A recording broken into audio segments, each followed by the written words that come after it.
Muito bom dia, queridos irmãos. Hoje é dia 7 de julho de 2022. Como já estamos na metade do ano, que coisa incrível! E graças ao Senhor, ouvindo a Bíblia, dia após dia, nos dedicando dia após dia naquilo que tem valor para a eternidade. Muito obrigada por estar aqui. Nós vamos começar com um salmo. Hoje, Salmo 5, oração da manhã. É um salmo de Davi e diz assim: Dá ouvidos, ó Senhor, às minhas palavras. Considera os meus pensamentos íntimos. Concede tua atenção ao meu clamor por socorro. Meu Rei e meu Deus, pois é a ti que eu suplico. Pela manhã, ó Senhor, ouves a minha voz. Logo cedo te apresento o meu sacrifício e aguardo com esperança. Porque tu, ó Deus, não tens prazer na injustiça e contigo não pode habitar o mal. Os arrogantes não são aceitos na tua presença. Odeias todos os que agem com maldade. Destróis os mentirosos, os que têm sede de sangue e os fraudulentos são abomináveis ao Senhor. Quanto a mim, graças à tua grande misericórdia, poderei entrar em tua casa e me prostrarei em direção ao teu sagrado templo com reverência e adoração. Conduze-me, ó Senhor, na tua justiça, por causa dos que me espreitam. Aplana à minha frente o teu caminho. Na boca deles não há palavra sincera. Suas mentes tramam continuamente o mal. Suas gargantas são como um túmulo aberto, e com suas línguas seduzem e enganam. Condena-os, ó Deus. Caiam eles em suas próprias tramas. Expulsa-os por causa dos seus muitos pecados, porque se rebelam contra ti. Mas alegrem-se todos os que em ti colocam a sua fé. Cantem de felicidade para sempre. Estende sobre eles a tua proteção. Rejubilem-se em ti os que amam o teu nome. Em verdade, Senhor, tu abençoas o justo e, como escudo, o cercas da tua benevolência. Aleluia! Louvado seja o nosso maravilhoso Deus, que é tudo para nós. Hoje nós vamos ler Provérbios e vai ser o 18, verso 19. É muito mais difícil reaver a amizade de um irmão ofendido do que conquistar uma cidade fortificada, e as discussões são como as grandes portas trancadas de um castelo. Então aqui o Senhor quer nos precaver que é melhor nós nos calarmos, pensar muito bem antes de dizer, do que sermos apressadinhos e depois perdermos para sempre o irmão. Olha o que o Senhor diz: é muito mais difícil reaver a amizade de um irmão que se ofendeu por sua causa do que conquistar uma cidade fortificada. Sabe o que é uma cidade fortificada? É uma cidade que tem um exército muito grande em sua defesa. Vamos agora para 1 Crônicas. Estamos nos capítulos 4 e 5, a outra descendência de Judá. Estes também foram herdeiros de Judá: Pérez, Esrom, Carme, Ur e Sobal. Reaías, filho de Sobal, gerou Jaate, e Jaate gerou Almai e Laade. Esses formaram as casas tribais dos Zoratitas. Eis, portanto, os filhos de Abietã: Jezreel, Isma e Idbás, cuja irmã se chamava Azelelpone. E ainda Penuel, pai e mestre de Gedor, e Ezer, que foi o pai de Uzá. Esses, pois, foram os descendentes de Ur, o filho primogênito de Efrate e pai fundador de Belém. Azur, pai fundador de Tecoa, teve duas esposas, Elá e Naará. Naará lhe gerou Auzã, Éfer, Temene e Aastare. Esses foram os filhos de Naará. Eis os filhos de Elá: Zerete, Zoar, Etinã e Cós, de quem nasceu Anube e Zobeba, e as casas tribais de Arel, filho de Arum. Jabes foi o homem mais ilustre e respeitado de sua tribo. Sua mãe lhe deu o nome de Jabes, significando: em meio a muito sofrimento, o dei à luz. É sabido que Jabes rogou ao Deus de Israel: que tu me abençoes e aumentes minha propriedade, que a tua boa mão me proteja e não permitas que eu seja afligido pelo mal. E Deus lhe concedeu o que pediu em oração. Quelube, irmão de Suá, deu origem a Meir, pai de Estom.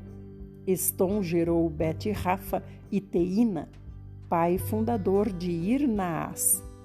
Esses clãs viveram em Reca. Estes foram os filhos de Kenaz, Otoniel e Seraías. E estes foram os herdeiros de Otoniel, Hatate e Meonotai. Meonotai gerou Ofra. Seraías gerou Joabe, pai fundador do Vale dos Artesãos, cujos habitantes eram artífices. Estes foram os filhos de Calebe, filho de Jefoné: Iru, Elá e Naã. O filho de Elá foi Kenaz. Estes foram os filhos de Jealelel: Zife, Zifa, Tiria e Azarreel. E estes foram os filhos de Esra: Léter, Mered, Éfer e Jalom. Mered tomou por esposa Bitia, filha do faraó, e teve os seguintes filhos: Miriam, Samai e Isbá, pai fundador de Estemoa. Sua esposa judia deu à luz a Jered, pai fundador de Gedor, a Éder, pai fundador de Socó, e a Jequituel, pai fundador de Zanoa, Jecutiel. Estes, pois, foram os herdeiros da mulher de Odias, irmã de Naã, o pai de Keila, o Garmita, e Estemoa, o Maacatita. Estes foram os filhos de Simão: Amnon, Rina, Bene-Anã e Tilom. E estes foram os filhos de Ize, Zoete e Ben-Zoete. Estes, pois, foram os filhos de Selá, filho de Judá: pai de Leca, Lada, pai de Maressa. Selá também foi antepassado das casas tribais daqueles que trabalhavam com linho em Bet-Asbeia. De Joquim, dos homens de Cozeba, de Joás e de Sarefe, que governavam em Moabe e em Iashuvi-Lerem, e estes são registros da antiguidade. Eles eram oleiros e viviam em Netaim e em Gederá, próximo do rei a quem serviam.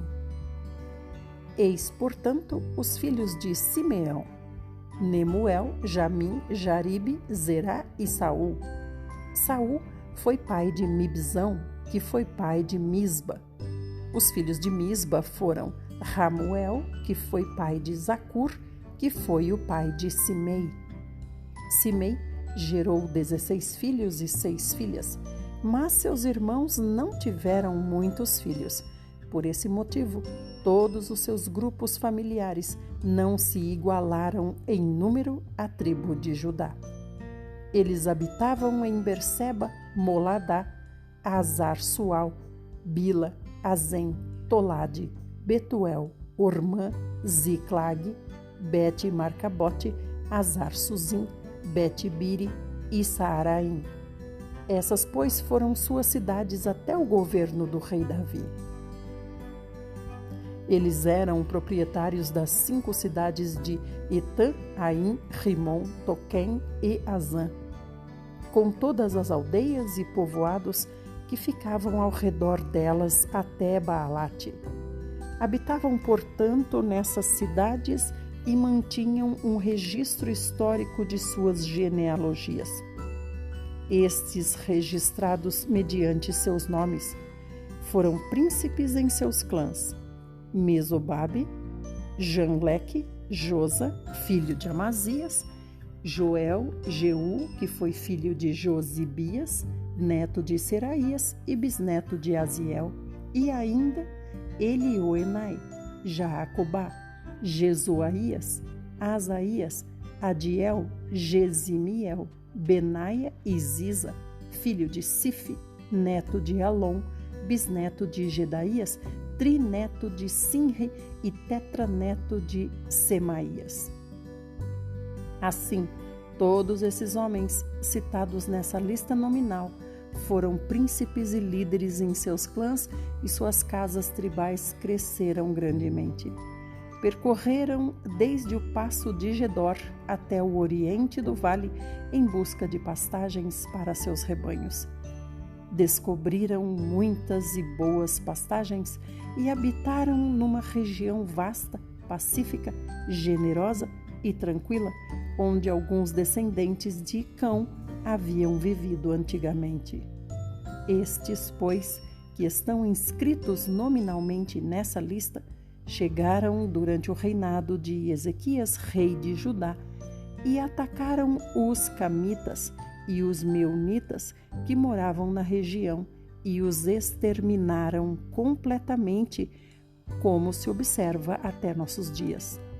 Logo em seguida, ocuparam o lugar onde aqueles povos habitavam, porquanto havia ampla e boa pastagem para os seus rebanhos. Assim, 500 desses simeonitas, comandados por Pelatias, Nearias, Refaías e Uziel, filhos de Ize, invadiram as colinas de Seir. Aniquilaram o restante dos amalequitas que havia conseguido fugir e tomaram posse daquelas terras até o dia de hoje. Quanto à descendência de Ruben, o primogênito de Israel, mesmo sendo o primeiro e mais velho dos filhos, o seu direito de primogenitura foi outorgado aos filhos de José, filho de Israel, porquanto ele havia desonrado o leito do seu pai, de modo que não foram registrados em sua genealogia seus direitos como primeiro filho. Contudo, embora Judá tenha sido o mais poderoso de seus irmãos, e dele havia brotado um príncipe e líder, os direitos de filho mais velho foram entregues a José. Os filhos de Ruben, filho mais velho de Israel, foram Enoque, Palu, Esrom e Carme. Os filhos de Joel foram Semaías, pai e fundador de Gog, que deu origem a Simei, pai de Mica, que foi pai de Reaías, pai de Baal, que gerou Beera, a quem Tiglat-Pileser, rei da Assíria, conduziu cativo para o exílio. Beera foi um dos príncipes dos Rubenitas. Os seus irmãos, de acordo com seus clãs, quando se registrou a genealogia, foram Jeiel, o chefe Zacarias, Belá, filho de Azaz, neto de Sema e bisneto de Joel. Eles habitaram em toda a região que vai desde Aroer até o monte Nebo e Baal-Meon. A leste, tomaram posse do território que vai até o deserto que se estende na direção do rio Eufrates, porquanto seus rebanhos haviam prosperado e crescido muito em número nas terras de Gileade. No governo do rei Saul, lutaram contra os Hagarenos, que foram derrotados. Eles habitaram nas suas tendas em toda a região oriental de Gileade. Ao lado da tribo de Ruben, estabeleceu-se a tribo de Gade, que ocupou desde a região de Bazã até Salcá. Joel tornou-se o primeiro chefe de clãs em Bazã e Safã foi o segundo. Os demais foram Janai e Safate. Eis, portanto, os parentes deles, por famílias tribais: Micael, Mesulão, Seba, Jorai, Jacá, Zia e Eber. Foram 7 ao todo. Eles foram descendentes de Abiail, filho de Uri, neto de Jaroa, bisneto de Gileade e trineto de Micael, que foi filho de Jesisai, neto de Jado e bisneto de Bus. Aí, filho de Abdiel e neto de Guni, foi o chefe da casa de seus pais.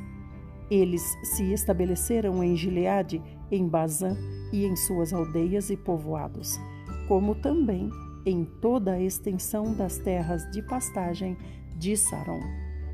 Todos esses foram devidamente registrados segundo as suas genealogias durante o governo de Jotão, rei de Judá, e no reinado de Jeroboão, rei de Israel.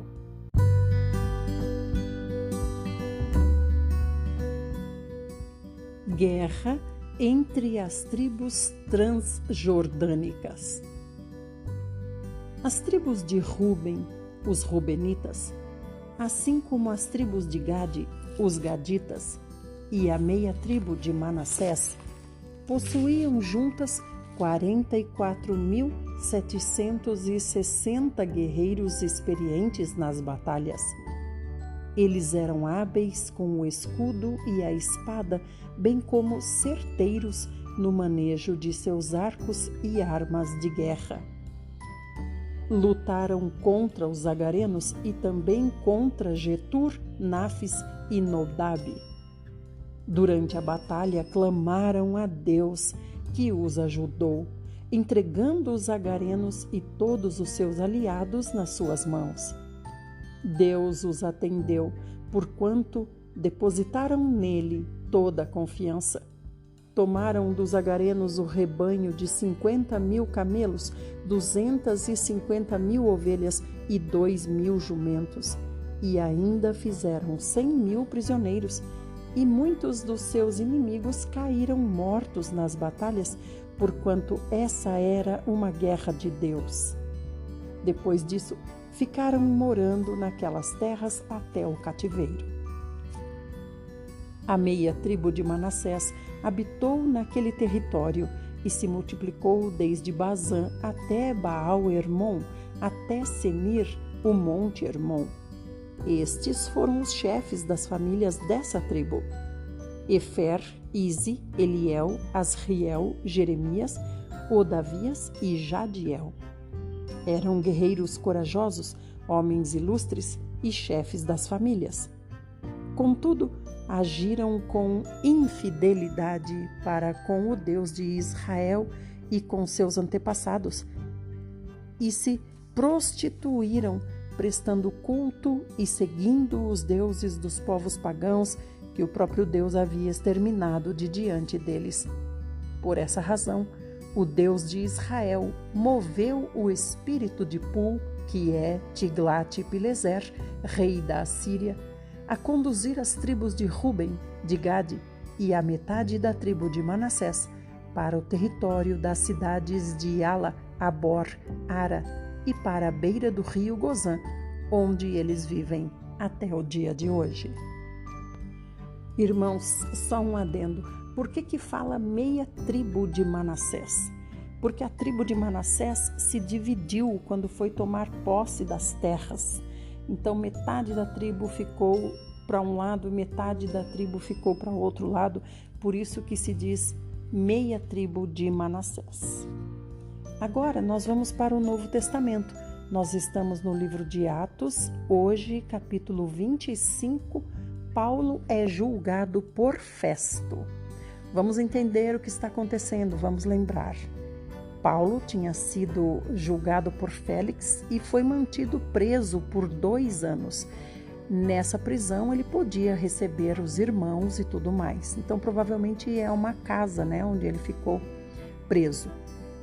Agora, Félix, que era governador, já perdeu o seu posto, se passaram os anos, e agora quem vai assumir no lugar dele é Pórcio Festo.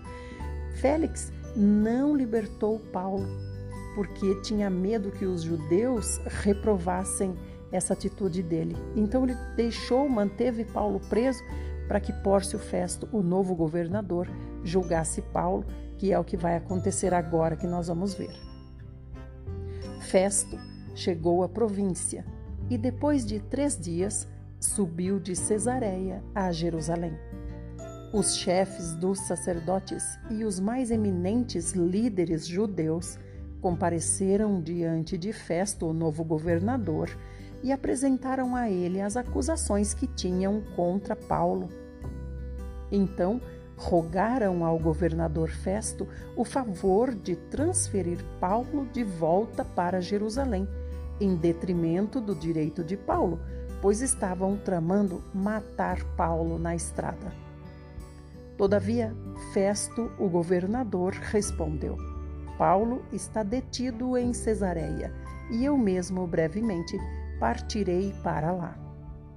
Enviem comigo alguns dos seus líderes e apresentem ali os vossos protestos contra esse homem Paulo, se de fato ele cometeu algum crime. E havendo passado entre eles cerca de 8 a 10 dias, Festo desceu para Cesareia e no dia seguinte convocou o tribunal e mandou que Paulo fosse trazido diante dele. Então, irmãos, olha a importância dos judeus, olha a importância vamos dizer assim, da aprovação dos judeus no governo romano, né? Porque os judeus eram muito numerosos. Então, Roma respeitava os judeus, tanto é que deixava que eles tivessem as suas próprias leis, suas próprias tradições, sua própria religião e tudo mais.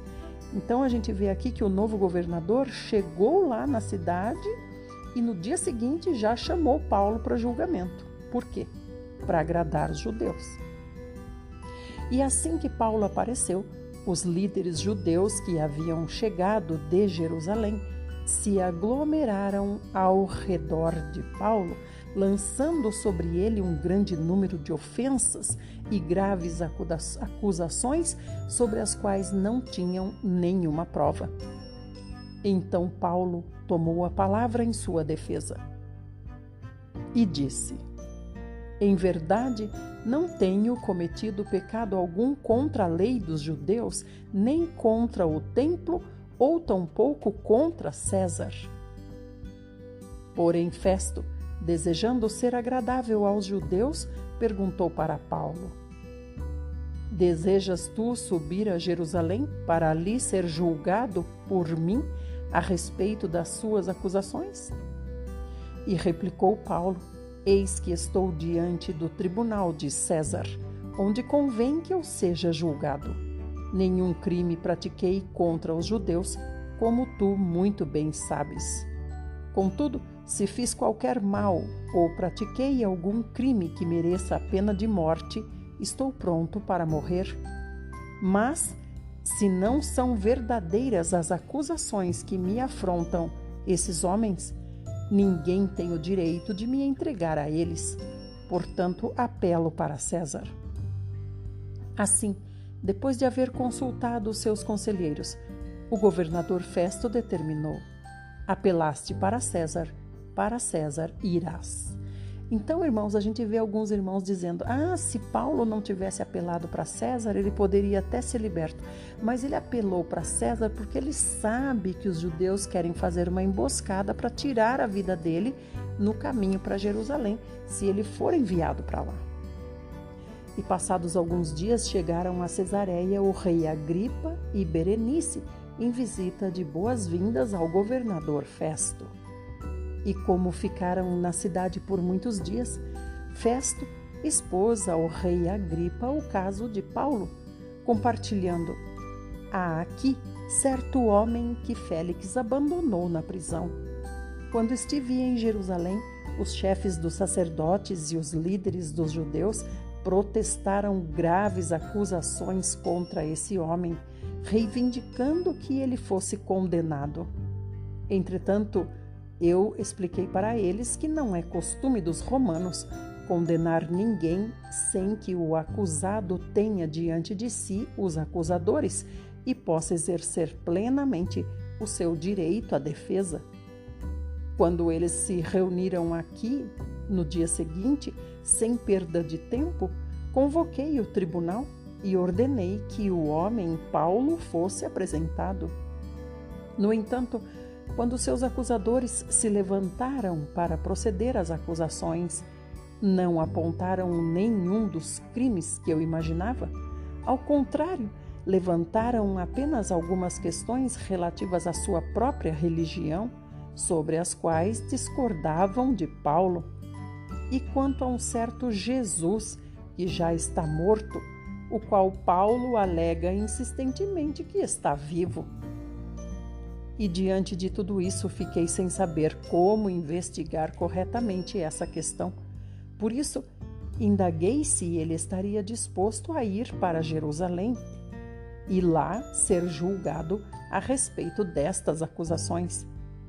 Porém, apelando Paulo para que ficasse sob custódia até ser julgado pelo imperador, ordenei que permanecesse detido, aguardando o momento em que eu o pudesse enviar para César. Então, o rei Agripa propôs ao governador Festo: pois eu também gostaria de ouvir esse homem, Paulo. Ao que Festo consentiu: amanhã você o ouvirá. E no dia seguinte, o rei Agripa e sua esposa Berenice chegaram com grande pompa e entraram na sala de audiências, juntamente com seus altos oficiais e os homens mais importantes da cidade. Então, por ordem do governador Festo, Paulo foi trazido. Em seguida, Festo declarou: Rei Agripa, e vós todos que estáis presentes conosco, vedes que aqui está o homem por causa de quem toda a comunidade dos judeus, tanto em Jerusalém como aqui, recorreu a mim afirmando que ele não deve mais viver. Eu, todavia, entendi que ele não havia praticado nada que mereça a pena de morte, mas como ele apelou para o imperador, decidi enviá-lo para Roma. No entanto, não tenho ainda nada definido quanto ao que escrever sobre esse homem ao nosso soberano imperador. Por essa razão, eu o trouxe perante vocês, especialmente perante ti, ó rei Agripa, para que depois de realizado o seu interrogatório, eu tenha informações mais claras a prestar. Porquanto não me parece sensato enviar um preso sem antes notificar as acusações que pesam sobre ele. Irmãos, olha só a importância de Paulo, né? É claro que Paulo é romano, então eles têm muito respeito por Paulo, né? Mas, no entanto, olha só como todas as pessoas estavam instigadas a saber o que é o caminho, quem é esse Jesus que morreu e Paulo fala que está vivo. Quanta coisa, quanto mistério. Olha quantas pessoas se reuniam quando Paulo era trazido a essa sala principal para ouvir o que ele tinha a dizer. Aqui a gente viu que veio o rei Agripa, a esposa dele, Berenice, com grande pompa, né, para essa audiência, e também todos os altos oficiais, os homens mais importantes da cidade, todos vieram ali para ouvir Paulo. Então a gente vê que Deus não perde uma oportunidade. Se a oportunidade é uma oportunidade onde nós estamos à vontade, né, com liberdade para pregar o Evangelho, o Senhor quer nos usar. E se é uma oportunidade onde nós estamos em algemas ou em situação difícil, o Senhor também quer nos usar.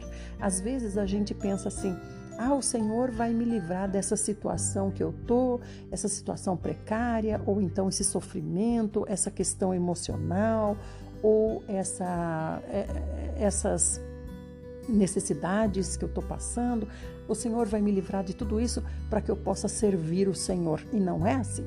O Senhor quer que você sirva, que eu sirva na situação em que nós estamos, seja ela boa ou seja ela ruim.